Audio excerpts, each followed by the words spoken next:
નમસ્કાર દર્શક મિત્રો, કરંટ ટોપિકમાં હું પીનલ આપ સૌનું સ્વાગત કરું છું। આજે આ કાર્યક્રમ ખાસ એવા માતા પિતા માટે છે કે જે લોકો પોતાના બાળકોને તેમની લાયસન્સની ઉંમર થાય તે પહેલાં જે વાહનો આવી દેતા હોય છે, એટલે કે સગીરોને જે વાહન આપી દેવામાં આવે છે તેના કારણે રોડ અકસ્માતોની જે સંખ્યા વધતી જોવા મળી રહી છે। રોડ અકસ્માત થાય છે, કદાચ આપને ચિંતા ન થતી હોય તો આપને ચિંતા થાય એવા આંકડાઓ પણ આપને જણાવી દઈએ કે સગીર બાળકને જે વાહન આપતા હો છો તમે લોકો, એમાં જે આંકડાઓ સામે આવી રહ્યા છે, છેલ્લા 5 વર્ષમાં ગુજરાતમાં 472 સગીર ડ્રાઈવરના અકસ્માતે મોત થયા છે। એટલે ખુદ એ સગીર ડ્રાઈવરો જે વાહન લઈને નીકળી પડતા હોય છે, જેમને તમે વાહન આપી દેતા હો છો, તમારા જ બાળકો હોઈ શકે છે। આ આંકડાઓ એવા સામે આવી રહ્યા છે કે જેમાં છેલ્લા 5 વર્ષમાં એવા 472 સગીર ડ્રાઈવરોના મોત થયા છે। એની સાથે સાથે એવું કહી શકાય છે કે ગુજરાત રાજ્યમાં એક સગીરનું રોજ એટલે કે દરરોજ એક સગીરનું અકસ્માતમાં મોત થઈ રહ્યું છે। દર વર્ષે 18 વર્ષથી નાના 400થી વધુ સગીરના અકસ્માતમાં મોત થઈ રહ્યા છે। દેશમાં 11,890 અકસ્માત સગીરો દ્વારા થાય છે। તો સગીરો દ્વારા અકસ્માત થાય છે, કદાચ એ આંકડાઓ આપણને જો બીવડાવતા ન હોય તો આપણે એ આંકડાઓ પણ જણાવી દઈએ કે જે સગીર અકસ્માતમાં જેમાં સગીરોના મોત થયા હોય તો એ આંકડાઓ પણ ખૂબ જ વધતા જોવા મળી રહ્યા છે। એની સાથે સાથે સગીર દ્વારા અકસ્માતોની વચ્ચે મહેસાણામાં અંડર એજ ડ્રાઇવિંગ પર કડક કાર્યવાહી કરવામાં આવી રહી છે। મહેસાણા દ્વારા આ ડ્રાઈવ ચલાવવામાં આવી રહી છે અને તેમાં પણ જે આંકડાઓ આવી રહ્યા છે કે જ્યારે આ ડ્રાઈવ કરવામાં આવી છે પોલીસ દ્વારા, ત્યારે 33 વિદ્યાર્થીઓ ત્યાં લાયસન્સ વગર પકડાયા છે અને વાહન ડિટેઇન કરી 2.33 લાખનો દંડ પણ તેમને ફટકારવામાં આવ્યો છે।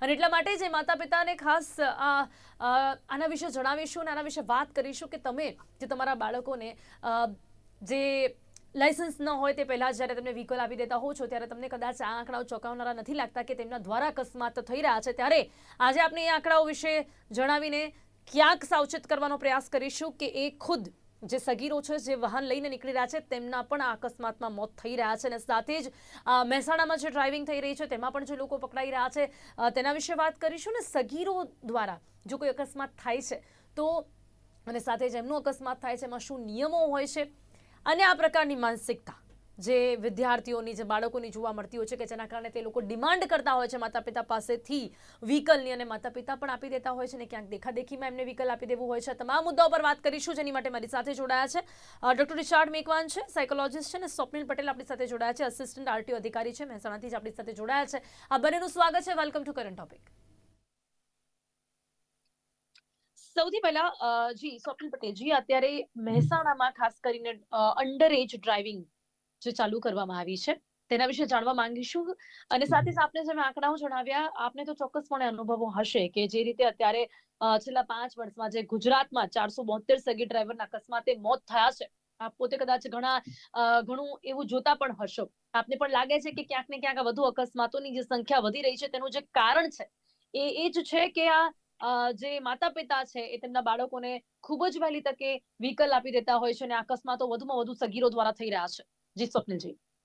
જી, ચોક્કસ આપણે જે વાત કરી ને બિલકુલ સાચી છે।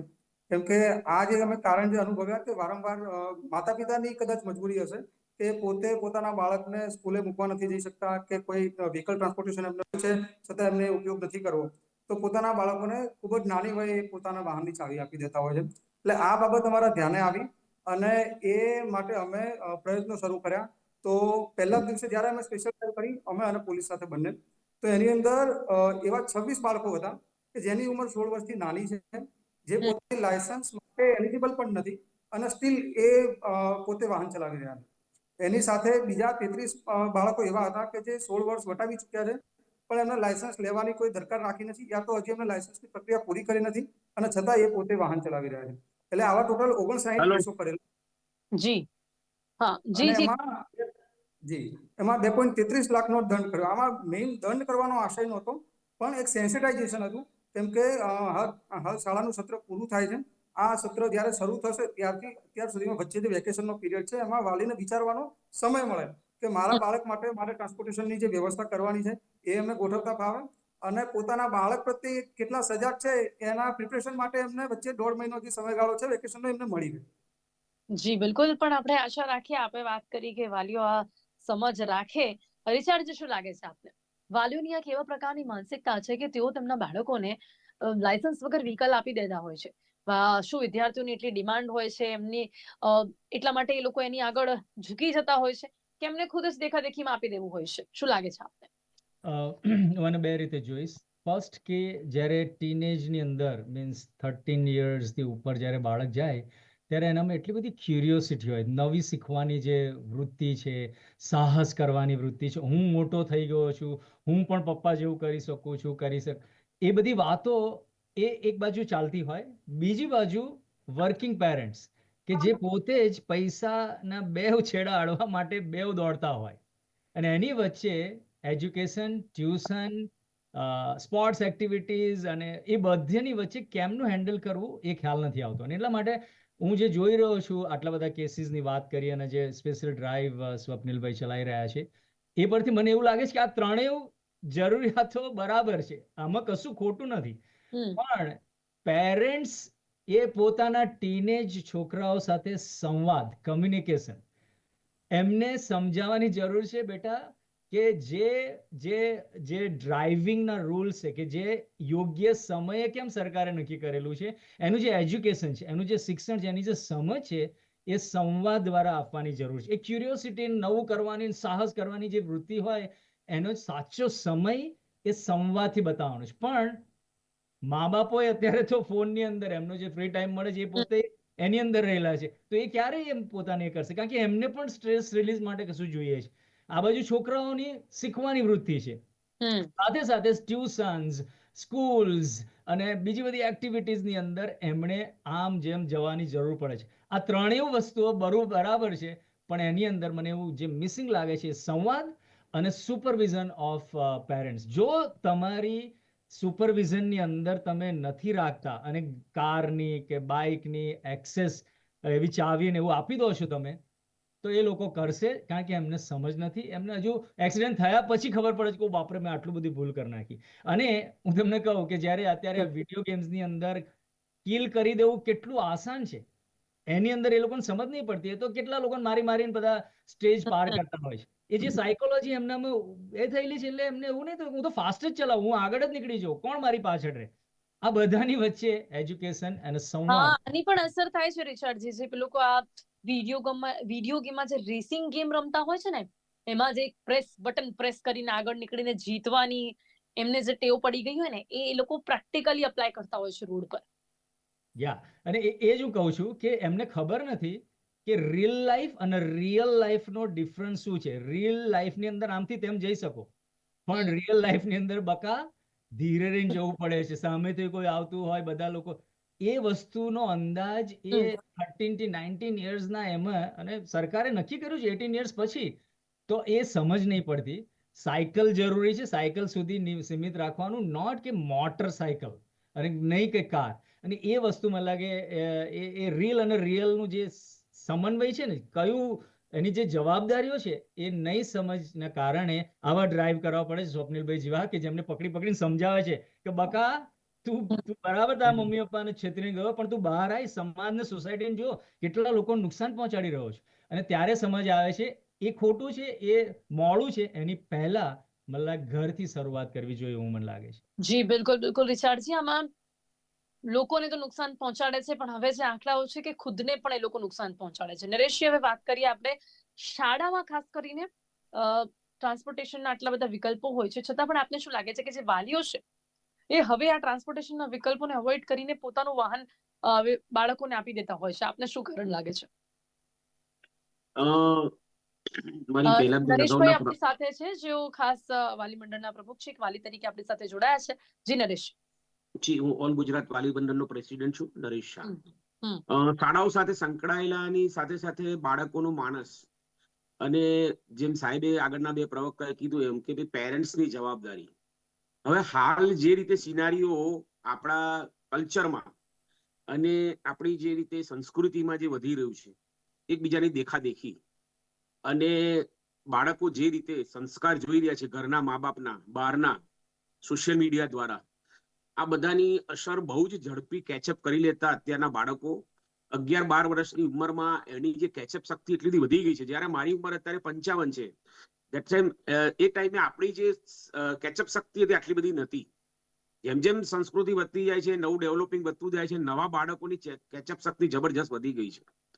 અને એ શક્તિ એટલી છે કે એમને એવું છે કે ધારો કે એમની ટીન ચાલુ થાય 20 થી 11 પત્યા પછી 20 થી 90 સુધી જે ટીન એજર્સ છે એમાં એમને એવું લાગે છે કે અમે પેરેન્ટ્સ થી બી કંઈક વધારે આગળ નીકળી ગયા છે, કારણ કે બેક સાઈડમાં આપણે જે જીવ્યા છીએ અને નવું જીવન એ લોકો જીવી રહ્યા છે. તો એને આપણું જીવન અત્યારે બાળકને કંઈક અલગ લાગે છે કે નહીં, આમના કરતા હું સારું કરી રહ્યો છું અને હું સારું કરી રહીશ. એક એવું એમના મગજમાં એક નવા બાળકોને એવું ઘૂસી ગયું છે. થિંક ધેટ કે ભાઈ આપણે ડ્રાઇવિંગની વાત ચાલે છે તો ક્યાંક ને ક્યાંક ડ્રાઇવિંગમાં પણ હું હમણાં જ અમેરિકા જઈ આવ્યો 1 મહિના. બેન એટલું બધું ત્યાં ડ્રાઇવિંગનું જબરજસ્ત ડિસિપ્લિન છે. એ ડિસિપ્લિન હજુ બી અહીંયા ગુજરાત અને ઇન્ડિયામાં પોલીસ અધિકારીઓ દ્વારા બેન બધું જ થાય છે, પણ હજુ રોડ ઉપર એની અસર નથી. આજે તમે છેલ્લા 4-5 વર્ષથી હું જોઉં છું કે ટીઆરપી ના જવાનો ઉપર રોડ ભરોસે મૂકી દીધો છે. અધિકારીઓ અને પોલીસ કોન્સ્ટેબલો કોઈ પણ રોડ ઉપર 1 કલાક બી જોવા મળતા નથી. અને એની અસર સીધી આ લોકોએ ધારો કે એજ્યુકેશનમાં બી હું તો કહું છું કે ટ્રાફિકના પાઠની અંદર સ્કૂલના સબ્જેક્ટની અંદર બી આ ટ્રાફિકના નિયમો થોડા 15 મિનિટ માટે બી શીખવાડવાની જરૂર છે. કારણ કે પણ નરેશભાઈ, હું આપને એક વાત કહીશ કે ચલો આપણે દર વખતે આવું તો કહી દઈએ કે પોલીસ અધિકારીઓ આપણને જોવા ના મળે કે પછી એ લોકોની જે કંઈ પણ નિષ્ક્રિયતા સામે આવતી હોય, પણ આપણે સામાન્ય જનતા ક્યારે જાગૃત થઈશું? મને એ પણ એક બહુ મોટો પ્રશ્ન છે. જ્યારે હોય ત્યારે પોતાની સેફટી માટેના નિયમો છે તો પણ એની માટે આપણને દંડ વસૂલવું પડે, ટ્રાફિક પોલીસ અધિકારીઓને ઉભા રહેવું પડે. અરે સીસીટીવી છે, ઘરે ઘરે ત્યાં મેમોસ જાય છે તો પણ કોઈને ફરક નથી પડતો. બેન કાયદો તમને એ તો કીધું ફોરેનમાં કાયદાથી લોકો ડરે છે. હજુ અહીંયા કાયદાથી લોકો પોલીસ અધિકારી લોકો માનતા નથી. અમારા એસજી હાઈવે સીજી રોડ ઉપર અને આશ્રમ રોડ ઉપર રાત્રે જે રીતે ટીનેજરો તો બાઇકો ચલાવે છે બેન, એમને ખબર જ છે શું અધિકારીઓ પકડશે ને શું દંડ કરશે ને શું અમને કરશે. બરાબર છે. તાજેતરમાં જે તમે જુઓ કે હમણાં સ્કોર્પિયોમાં પેલા જે કેનાલમાં બાળકો પડી ગયા, બરાબર છે. હવે બાળકોને ખ્યાલ છે કે ભાઈ શું ચલાવું શું કરવું, પણ એને ડર નથી. તમે સમજો હું શું કહેવા માંગુ છું કે વાહન લઈને નીકળ્યા પછી મને ડર નથી. એમ એ ડર પેદા કરવાનું કામ કોનું બેન? મને એમ કહો, કાયદોની વસ્તુ છે. આજે આ જેટલા જે બાપુનગરમાં કિસ્સો થયો ને એ લોકોએ જે રીતે જાહેર રોડ ઉપર કર્યું અને પોલીસ એની સરભરા કરી, એની એ મને ગમ્યું. કેમ કે એની અસર હું તો કહું છું 1000 ની 2000 5000 માણસમાં તો પડશે ને. પણ નરેશભાઈ, વરઘોડા કાઢીએ છે, રસ્તા પર માર મારીએ છે, ત્યારે ક્યાં અટકી જાય છે આવી ઘટનાઓ? મને તો એ જ નથી સમજાતું. રિચર્ડ, માનસિકતાની અસર આપણા ભારત દેશમાં પડે છે. હવે કેટલાક કેસોમાં કદાચ સજા પણ કરી હોય, ફાંસીની બળાત્કારના કેસોમાં, તો બી શું લાગે છે આપને કે બળાત્કાર રોકાઈ જાય છે? ખબર નહીં આ કેવા પ્રકારની માનસિકતા આજના યુવાનોની થઈ ગઈ છે. રિચર્ડ, મેડમ એને કન્ટિન્યુટી રાખવું પડે. હું આ તો તમને કહું છું, કોઈ પણ વસ્તુને નરેશભાઈ વાત કરી રહ્યા છે કે કન્ટિન્યુટીનો અભાવ જોવા મળે. તમે એને રાખો મેડમ. આવી માનસિકતા બદલાય રિચર્ડજી? મેડમ મારું બાળક લઈને ગાડીની ચાવી હોય ને ઘરે હું હોઉં ને લઈ નીકળી જાય મેડમ. બધા મા બાપનો ગાડી જાહેરમાં જ હોય છે ઘરે. આજે આપણી પાસે 2 ગાડી મારી પાસે હોય, ચાવી ઘરે ખુલ્લી જ મૂકતા હોય છે.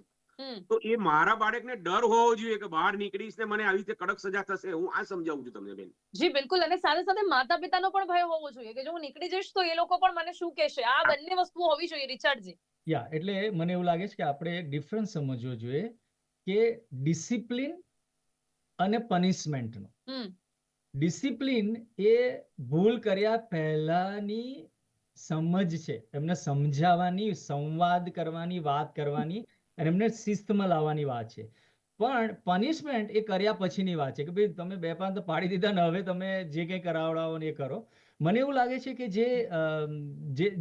જે પ્રોબ્લેમ મને દેખાઈ રહ્યો છે કે મા બાપો પોતે જ એટલા બધા કાં તો ધંધામાં કાં તો પોતાના કાર્યોની અંદર એટલા બધા વ્યસ્ત થઈ ગયા છે, બાળકો સાથેનું જે સુપરવિઝન છે એની મોટી ગેપ જોઈ શકું છું. અને એટલા માટે ચાવી ક્યાં મૂકવી, અથવા તો બેટા તું લઈને જા અને કોઈ પકડે તો શું કહેવાનું, મારું નામ આપજે, મને ફોન કરજે, 2-5 પૈસા 100-200 આપી દેજે.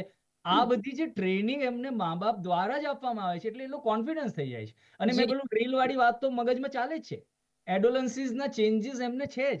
આ બધું એ લોકોની પર પ્રેશર છે અને એટલા માટે મને એવું લાગે છે કે શિસ્તમાં લાવવા માટે. એની સાથે સાથે ક્યાંક નરેશભાઈ જે વાત કરી એ પણ સાચી કે આપણા ટ્રાફિકના નિયમો થોડા તો હળવા છે જ. આપણે કઈ ફાંસી તો નથી ચડાવી દેતા. અને મારા દીકરાનો એક ફ્રેન્ડ છે, એના પોલીસ અધિકારી એના નિવૃત્ત છે.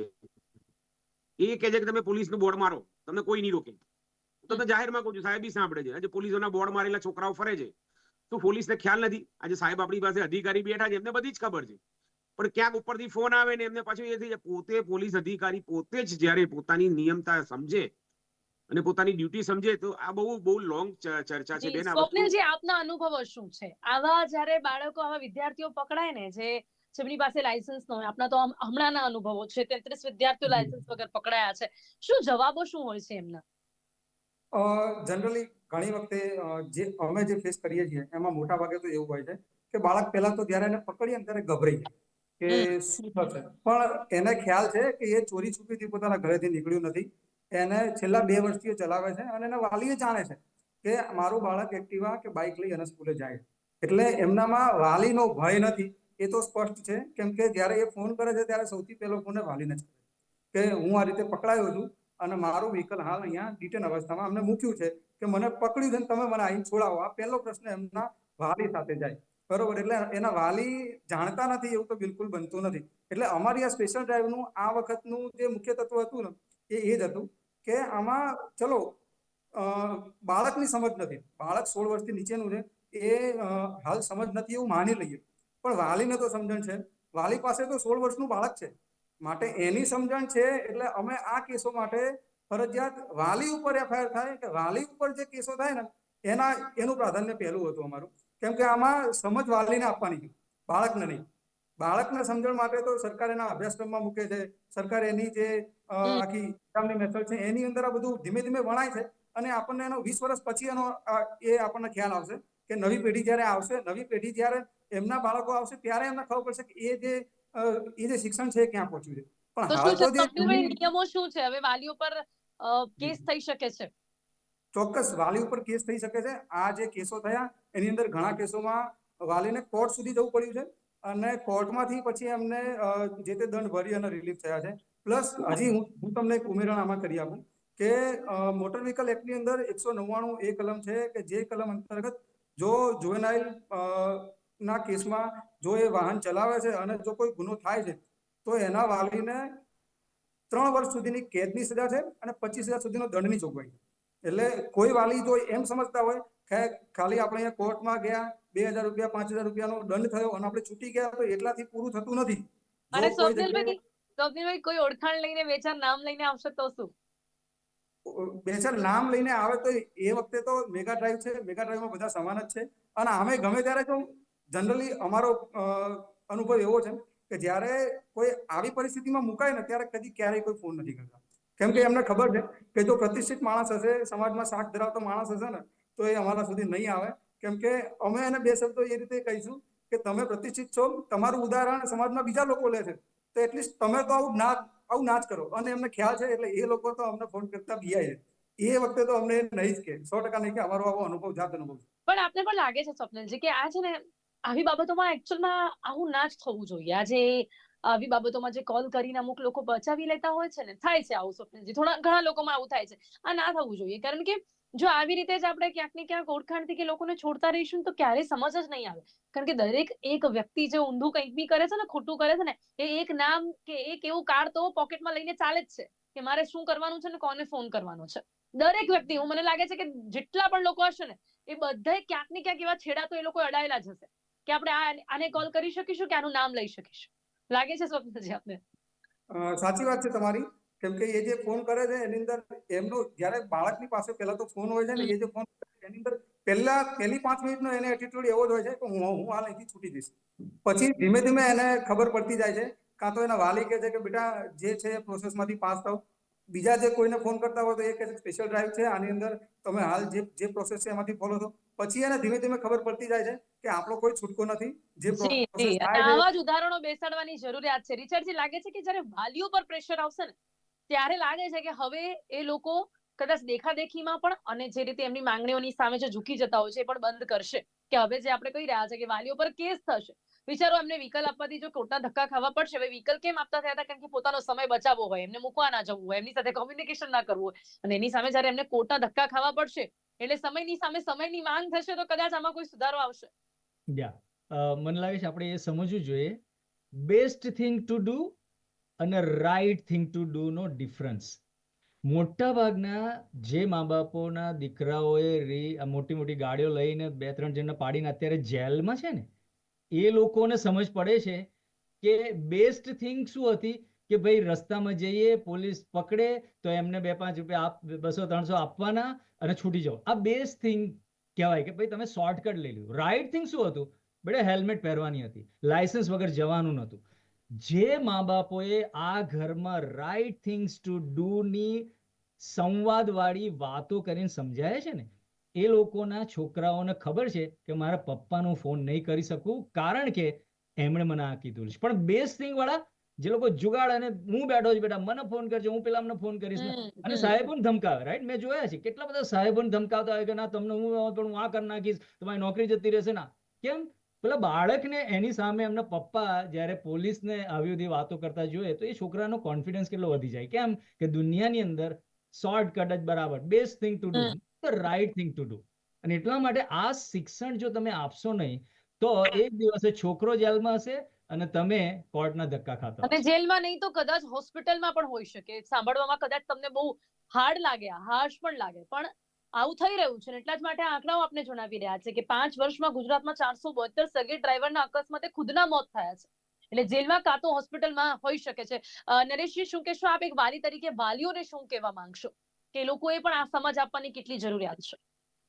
ચોક્કસ બેન, આવનારા દિવસોમાં જેમ રીતે કારણ કે અત્યારે તમે જુઓ છો કે વાહનોની એટલા બધા નવા અને મોટર ગાડીઓ એટલી બધી વધી છૂટી રહી છે. લોકો વધારે એક ઘરમાં 3 ને 4 વાહનો થઈ રહ્યા છે આજે. અને દિવસે દિવસે રોડ આપણા જે બનેલા છે રોડ ડેવલપ થવાના નથી. સિટીની વાત કરું તો સિટીમાં બી આપણે 12 ફૂટના કે 16 ફૂટના જે રોડ છે અને જે એના કોઈ મોટા થવાના નથી, હાઈવે મોટા થાય છે. તો એને અનુલક્ષીને ગવર્મેન્ટે ખરેખર, હું કદાચ સ્વપ્નિલભાઈ સાહેબને ખોટું લાગશે પણ અધિકારીઓએ પોતાના નીચેના અધિકારીઓને 100 રૂપિયા 200 રૂપિયા લઈને જે છોડતા હોય છે એ કડક રાહે અધિકારીઓએ હવે કામ કરવાની જરૂર છે, સમજાઈને જ કામ કરવાની જરૂર છે. અને બીજી વાત કે કેમ્પેનિંગની બી જરૂર છે. સ્કૂલે જઈને પોલીસ અધિકારીઓ કેમ્પેનિંગ એક સ્કૂલમાં જઈને 15 મિનિટ માટે બાળકોને કેમ્પેન કરે કે ભાઈ ટ્રાફિકના રૂલ્સ શું છે, પ્રિન્સિપાલો સાથે વાલી મંડળો સાથે રાખીને બી કરે તો હું માનું છું ત્યાંથી થોડી ઘણી બી અવેરનેસ 100% બાળકના માનસ ઉપર આવશે બેન. જી, બિલકુલ. સ્વપ્નજી, આપ શું કહેવા માંગશો અંતે?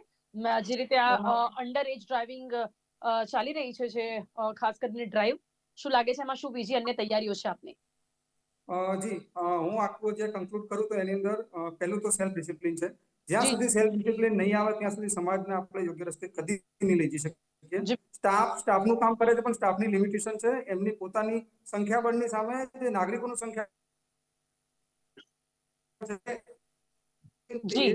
આમાં હું એક છેલ્લું વસ્તુ એડ કરવા માંગુ છું કે બાળકો જે પોતાના જે વ્હીકલ લઈ જાય છે એ વ્હીકલ લઈ જવાનો એકમાત્ર હેતુ એનો એ છે કે પોતાના ચાલતા કે બીજા પબ્લિક ટ્રાન્સપોર્ટનો ઉપયોગ ના કરવો પડે અને પોતાના સ્થળ, પોતાના ટ્યુશનમાં કે સ્કૂલમાં પહોંચી જાય. આ જ એક મુખ્ય હેતુ છે. બરોબર. તો એની અંદર આપણે એવું એડ કરીએ કે જેટલા અકસ્માતો થાય છે એ અકસ્માતોમાં સૌથી ફેટલ જે અકસ્માતો છે જેમાં માનવ મૃત્યુ થાય છે એ માનવ મૃત્યુનું મોટા ભાગના કેસોમાં કારણ સ્પીડ છે. જો વાહનની ટક્કર થાય છે પણ જો સ્પીડ નથી ને તો ઈજા થશે, એમાં મૃત્યુ નહીં થાય. બરોબર. તો આપણે એવું કરી શકીએ, હાલના જે સિનારીઓ છે એ પ્રમાણે એવું કરી શકીએ કે એવા ઇલેક્ટ્રિક વ્હીકલ બજારમાં ઉપલબ્ધ છે કે જેની મેક્સિમમ સ્પીડ ઇલેક્ટ્રિક વ્હીકલ્સ એમાં એ તમે બાળકોને આપી શકો. એમાં એ છે કે 25 કિલોમીટરની ગતિ મર્યાદા એની બાંધેલી છે. એનાથી ઉપર એ સ્પીડમાં ગતિ મર્યાદા પર કંટ્રોલ હશે તો ઘણા અકસ્માતો રોકાઈ જશે. જી, ચોક્કસથી ઘણા ઉપાયો છે જે કરવાની જરૂરિયાત છે સ્વપ્નિલજી. અને તેની સાથે છતાં પણ જો કોઈ ટ્રાફિકના નિયમોનું ઉલ્લંઘન કરે છે તો એમની કડકમાં કડક સજા થાય.